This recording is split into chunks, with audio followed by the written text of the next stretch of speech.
Hello there. I'm BRC. Can't you tell? Can't you see? Let me take my pills.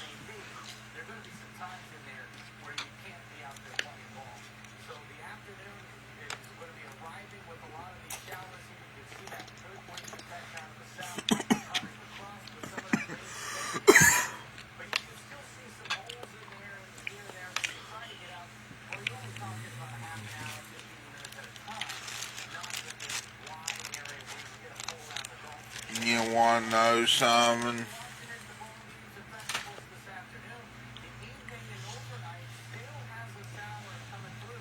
I lost some of my bus passes on that transit app because I guess that they expired.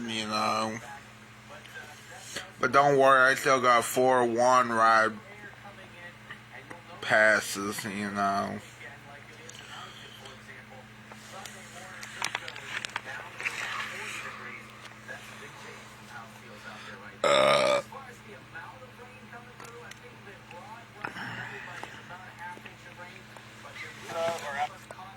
Hey guys, and welcome to another episode of UA Eats.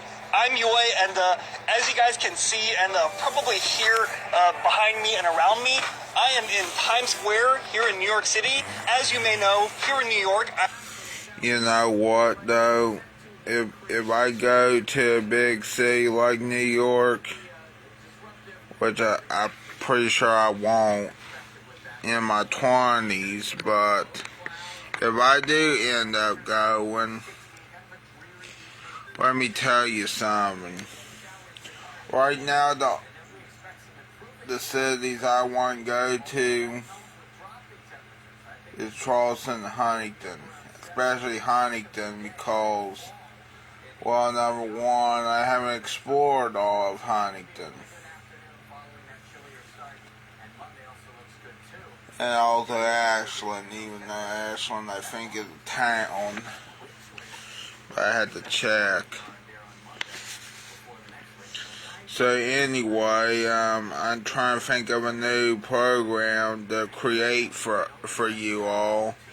It's called the Brick, Glass, and Hill City Files.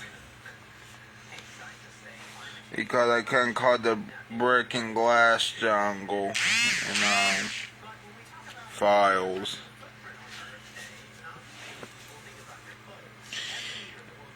Yeah, I'm trying to get back to Charleston, trying to get there as soon as tomorrow. But it may not be tomorrow, I don't know.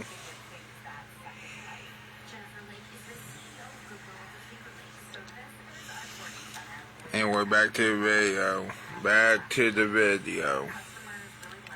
I've reviewed many fancy restaurants.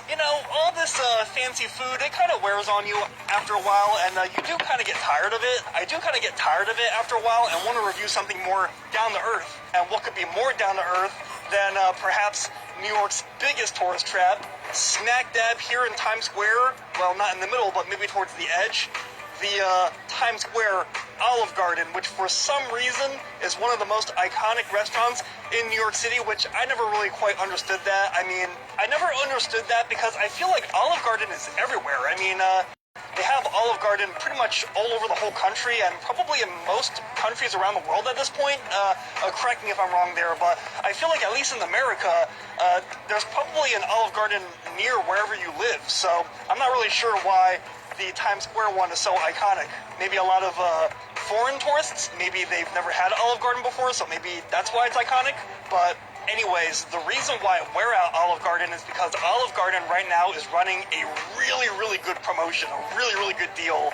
And all these chain restaurants, for a while the narrative was that the chain restaurants were all dying out, dying a slow death, but actually many of them have really been making a big comeback. Many of them, from Chili's to Applebee's, they've all been really, really making a big comeback due to having great deals like $10 lunch specials and stuff like that. And Olive Garden is no exception. Olive Garden right now is doing a buy one, take one deal, get one entree, and take one to go for free. So honestly, guys, things are not quite as bustling economically as they were maybe around 2019. So money is tight for a lot of people. So there's a lot of demand for these good deals, especially deals that are tastier than fast food. So anyways, guys, that's the Times Square Olive Garden.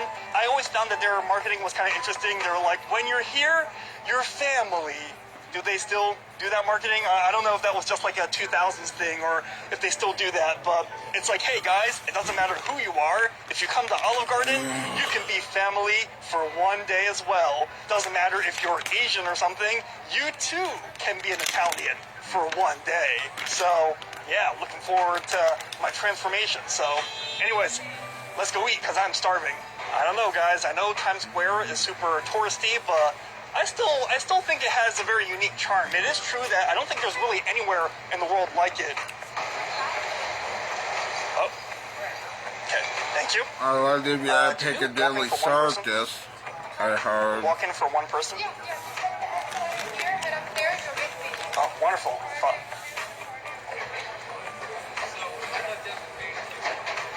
Huh. Alright guys, so I'm inside of Olive Garden, and if you're in the US, I would be really, really surprised if you've never eaten at Olive Garden before, because it's it's probably one of the most ubiquitous, most common chain sit-down restaurants out there, and I'll show you the inside of this restaurant.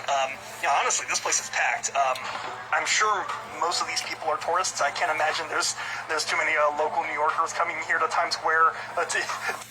Yeah, real quick here, hold on.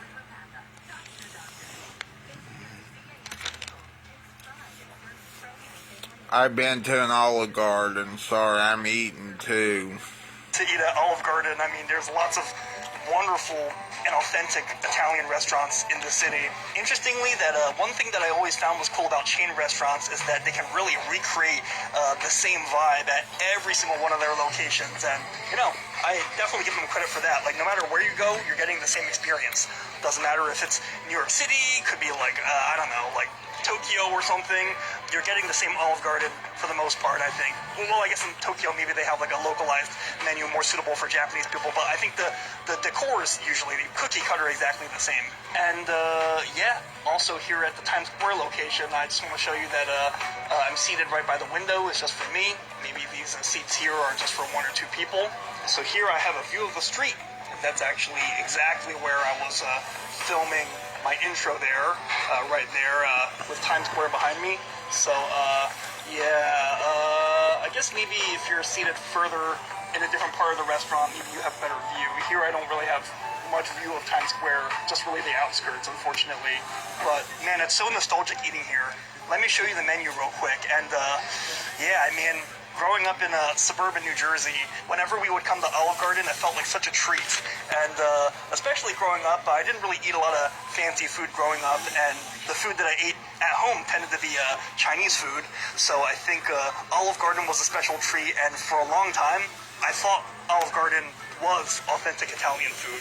Like, I didn't really have a concept of Italian-American food, especially chain Italian-American food, versus, authentic Italian food, so to say. Even though now I know that, like, there's a much larger spectrum, Olive Garden still hits the spot, at least nostalgically. So I'll just show you the menu real quick, and that there is their iconic tour of Italy. You get a little bit of everything. A little bit of lasagna, a little bit of, what is that, fettuccine alfredo, a little bit of Monica in your life, a little bit of Erica by your side, chicken alfredo, carbonara, chicken and shrimp carbonara, so, show you what we got, and then, right here, I asked for this, so they brought it, buy one, take one, $21, I thought it was cheaper, shoot, I wonder if it's because we're in New York and we're in Times Square at that. Maybe in the suburbs, I thought this was more like $15, but it's okay. I guess it's still a good deal. I guess it's still 2 meals for like, $10 or $11 each, $10.50. And just showing you the buy one, take one real quick. Breadsticks. The breadsticks here, never-ending super salad and breadsticks. And the breadsticks here are literally like, I don't know, they're like, I don't know what they put in them to make them so addictive, but I could eat literally like 20 of those. And then here, spaghetti with meat sauce, angel hair marinara, 4-cheese manicotti with marinara, and you can upgrade to fettuccine alfredo, spaghetti and meatballs, lasagna, or chicken parm. And then, interestingly, their take-home entrees are not one-to-one. It's either spaghetti with meat sauce, fettuccine alfredo, or 4-cheese ziti al forno. So just gonna remind you real quick, that's what you're able to bring. So it's not quite one-to-one. Although interestingly, some of the upgraded ones you can take home without an upgraded price. So cool. But I'll show you the rest of the menu in case you haven't been to Olive Garden before or you haven't been here in a long time. I'll try to be quick since I think the server's getting impatient with me. But just showing you what they got. A lot of very typical Italian-American stuff, including toasted ravioli, which is interesting. I didn't know they had that here. I thought toasted ravs was just a St. Louis thing, where I went to college. And their iconic... Well, I mean, it could be an all United States thing. I mean, toasted ravioli is good. It tastes good to me. I mean, around West Virginia, in the freezer aisle. I think it was in the freezer aisle. A never-ending dipping sauces for breadsticks. Nice. Ending breadsticks here, but I think our buy one take one includes that. So I remember liking their soups here back in the day. Pasta fagioli, zuppa toscana, minestrone, chicken and gnocchi. Pasta fagioli, very, very clutch. You guys know the song, right? When the moon hits your eye like a big pizza pie, that's amore. Na na na na na na na, like pasta fagioli, you know, something like that, right? And you can create your own pasta too for I think $18. So that too I think that's a good song, you know. Is an option. But I don't think that's the real pasta fagioli. I don't think that's the correct spelling, like the American spelling. I don't know. No need to explain there. It's pretty self-explanatory, I feel like. Then showing you more of their classic entrees. I mentioned the Let me look it up. I thought it was like, hold on, let me look. Pasta.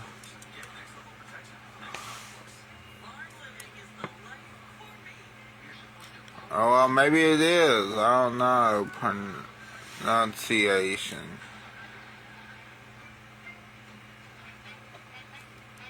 Pasta fagioli.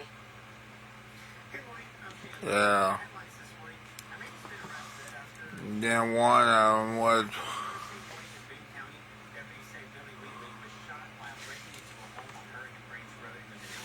Well, he got it wrong. Hold on, I think.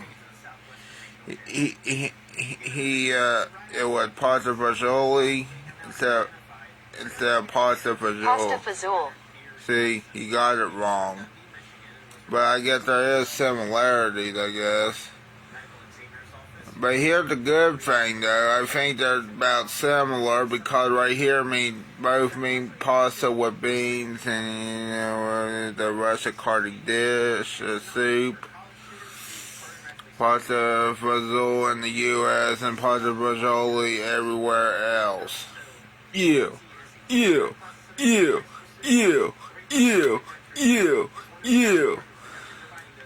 Tour of Italy earlier, so no need to touch on that And again. But yeah, these are all like, very, very typical things, like spaghetti, now spaghetti and makes meatballs, sense. big ziti, lasagna, chicken parm, whatnot. Yeah, carbonara. So yeah, I mean everything here is just really, really your typical Italian-American staples. Like if you think Italian-American food, Olive Garden probably has some variation of that, except for the gabagool. Michael Scott learned that the hard way that they don't quite have that here. Some sides there, coming here and getting broccoli or mixed vegetables feels like a mistake.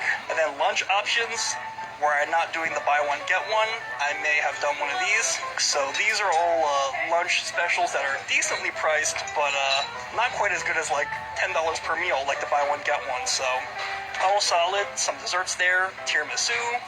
Chocolate lasagna sounds interesting. Warm Italian donuts? I don't remember some of these options. Maybe some of these are new, or maybe I just never bothered to look at them before. And then just gonna pan through the cocktails they have. If you guys are interested in these, that's the wrong way to spell margarita, right? Isn't margarita spelled differently, like for Italian margarita, or I don't know.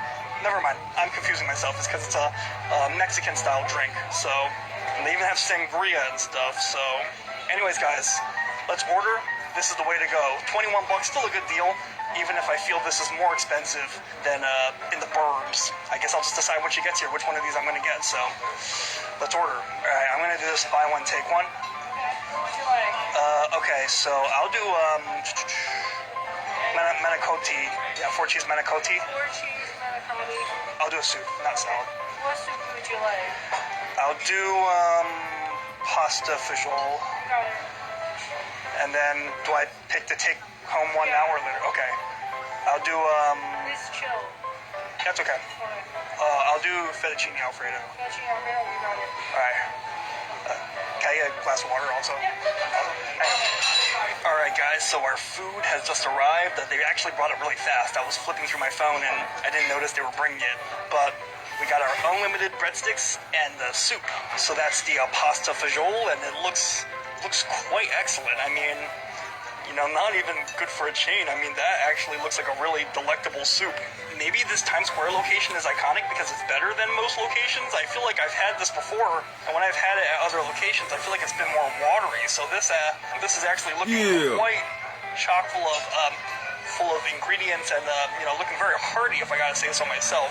And of course, the buttery breadsticks, and these breadsticks are so addicting. They're some of my favorite bread starters ever to eat at any restaurant. I don't know what the recipe is, but it's amazing. Like the McDonald's fries, I don't care how processed they are, they're just delicious. Okay, let's just grab one of these. You are not human if you do not like these. I don't care how refined your palate is. All right, this is gonna be the best bread review ever that I've done.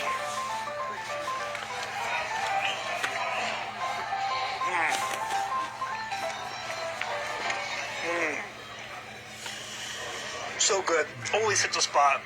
They're actually slightly less good than I've had before because before they would actually be even more buttery on top. Like they would have like a little layer of butter on top to make them even less healthy, but they're still good. Probably healthier this way.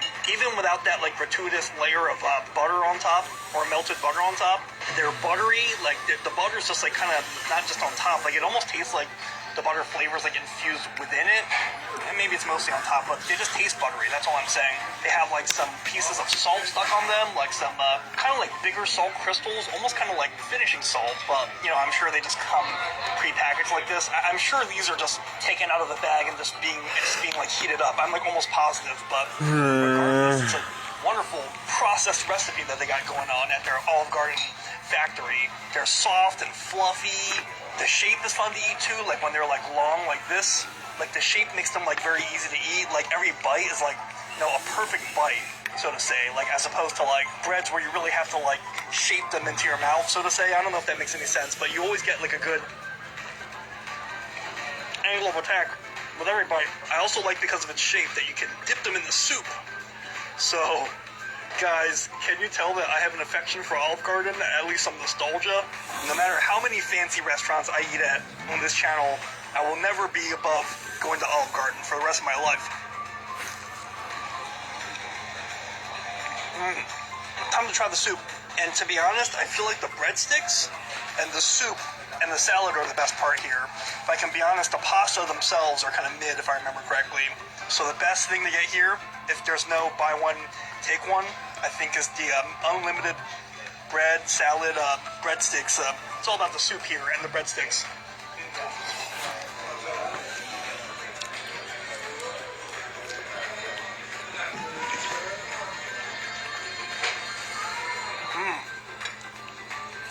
This is so hitting the spot, especially since it's a cold day.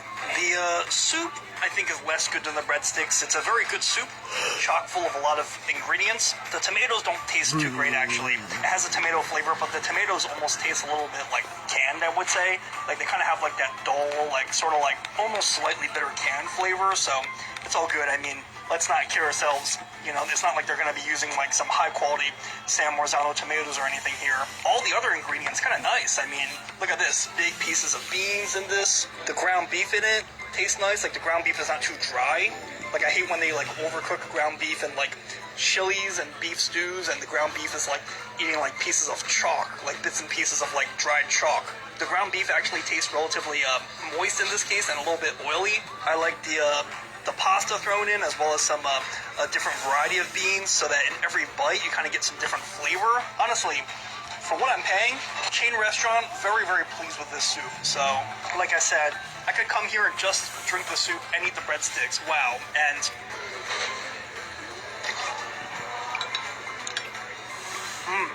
maybe I'll see if they can refill the soup with a different soup before we try the pasta.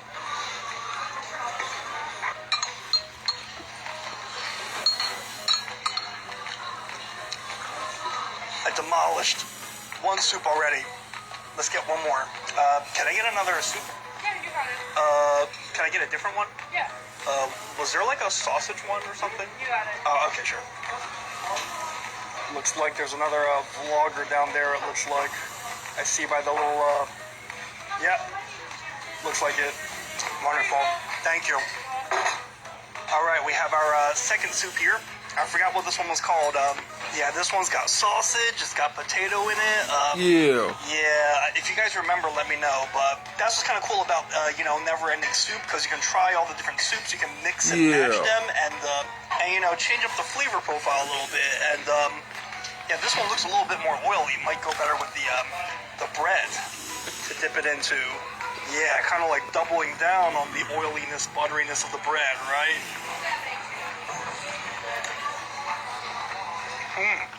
Yeah, this one's more savory, so this one definitely fits the, this one definitely is like a better dipping, sauce, so to say, for the bread. Oh, thank you. The to-go fettuccine alfredo's here, so guess that's gonna be a pretty fun lunch tomorrow, or dinner, tonight, maybe. Wonderful, thank you. Do you want cheese? Yes, please. Let me know when. Sure, go ahead. That's good, thank you. All right, they brought the manicotti here, like the stuffed pasta, and this time they asked if I wanted some cheese on top, and yeah, I think typically they're supposed to ask if I want cheese for the soup too, but, I guess they haven't been doing it here. It's okay, it is what it is. Not so crucial for the soup, I think. But before we dive into this, let's try the soup that we got while it's still hot. Okay, let's try a bite of this potato soup. Potato and sausage soup, why don't we? Okay.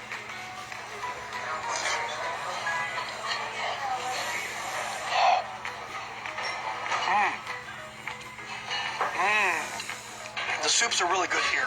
I'm actually not sure which one I like more. This one or the pasta fagioli. They're both good. They're good in different ways. The pasta fagioli was kind of like more healthy tasting. Like it kind of tasted like more hetero, how do I say? Not homogenous, there you go. Like it tasted less homogenous, more diversity of flavor, more vegetables and beans, and almost tasted like a fresh garden, like a tomato soup garden in a way. While this soup is more savory, it's more hearty. It's, the flavor really is based in the potato. Like, less so the sausage. The potato really makes up the bulk of the flavor. The potatoes are cooked to a nice, doneness there. They're not, too soft where they're, falling apart. They still come apart easily, though, in your mouth. And the pieces of sausage, yeah, they're not really spicy or seasoned. It hardly tastes like sausage at all. Maybe almost more so just like pieces of pork. But they kind of add some a heavier, more meaty, more oily bites. It's almost like this is like a potato leek soup with some more savory sausage / pork thrown in just to jazz it up a little bit. And I like it. And actually, even though you see some oil in it, it actually doesn't taste oily at all. It actually tastes really light. So the soups here, guys, are excellent. And I wonder if I can even get one more before we leave. But we will see how what my stomach can take. One more bite of this.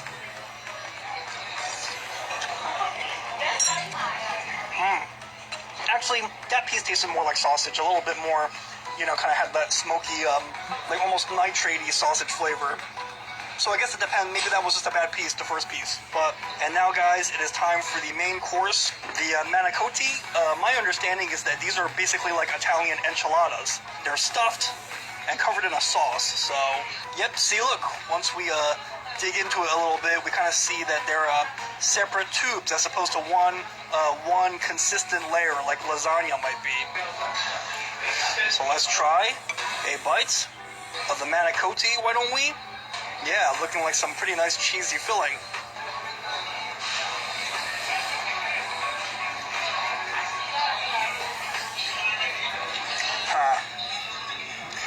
gonna try one more bite. Unfortunately, my memory might be accurate that the pasta's only okay here. Let's try one more bite. If this one's not better, we might have to stick with the soups. Okay, this one's got more cheese.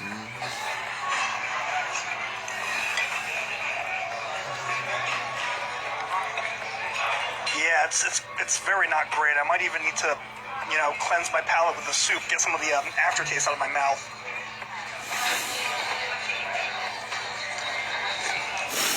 Yeah, let me break it down. Really mediocre. It doesn't really taste like restaurant food more than it tastes like literally like frozen food. I mean, it's really not high quality. I mean, This cheese, especially, hopefully you can see it now that it's like kind of, you know, congealing, coagulating a little bit. But the cheese is not high quality. Like, the cheese tastes kind of processed, kind of has like this weird aftertaste. Like, it kind of tastes like those like really cheap pizza cheeses, like from like Elio's or from less good brands like Little Caesars and things like that. Like, the cheese just does not taste like it's of good dairy quality, and just look at how the whole thing kind of like clumps together like a, you know, a cohesive piece, like you know those pizzas that you had as a kid where you bite it and then your teeth get stuck to it, and then when you pull the pizza away to take a bite, the whole like layer of cheese just like drags with your teeth.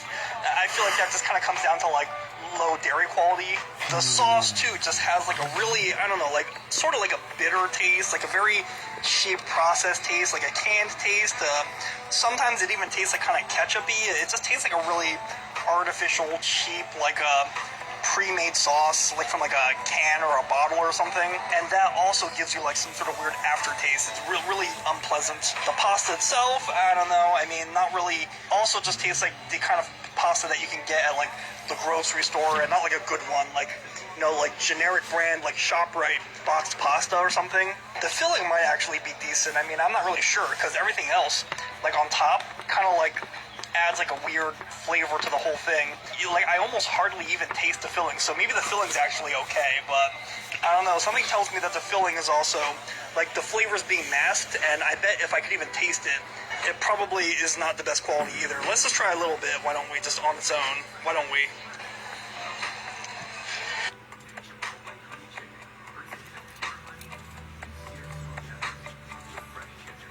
It's not bad, but it's almost flavorless. Like, only at the end do you kind of get a little bit of a sharp, like, aftertaste of the cheese. And that aftertaste actually isn't bad.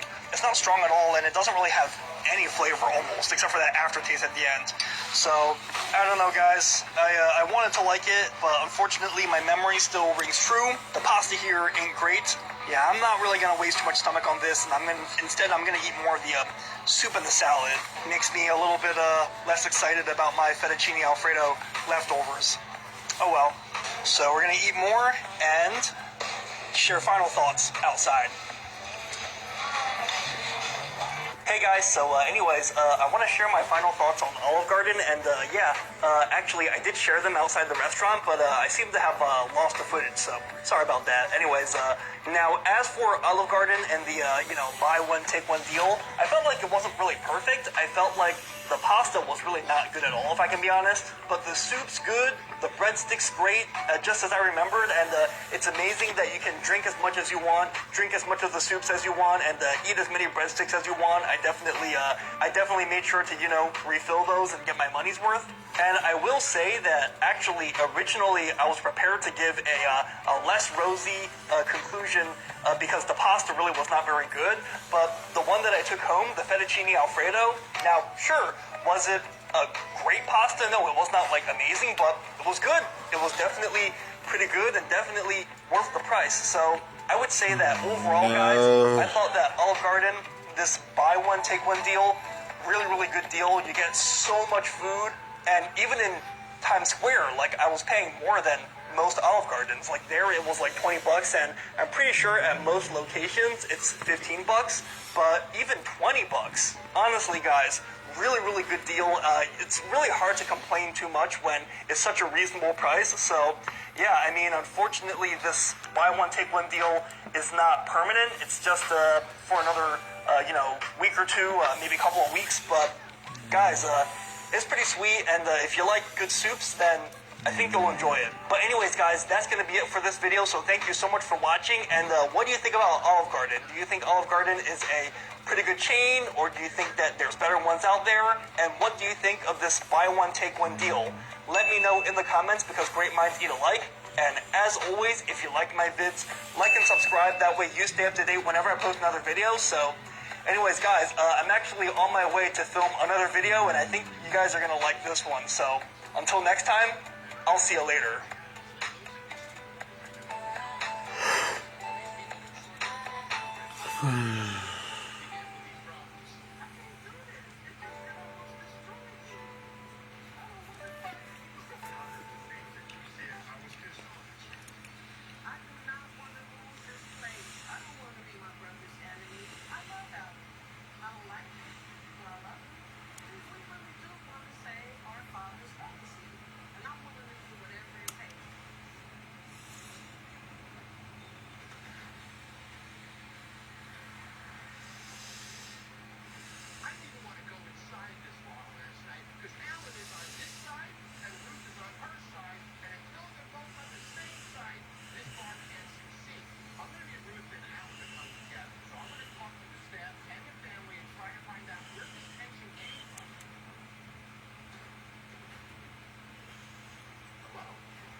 Say either clean it up or get out.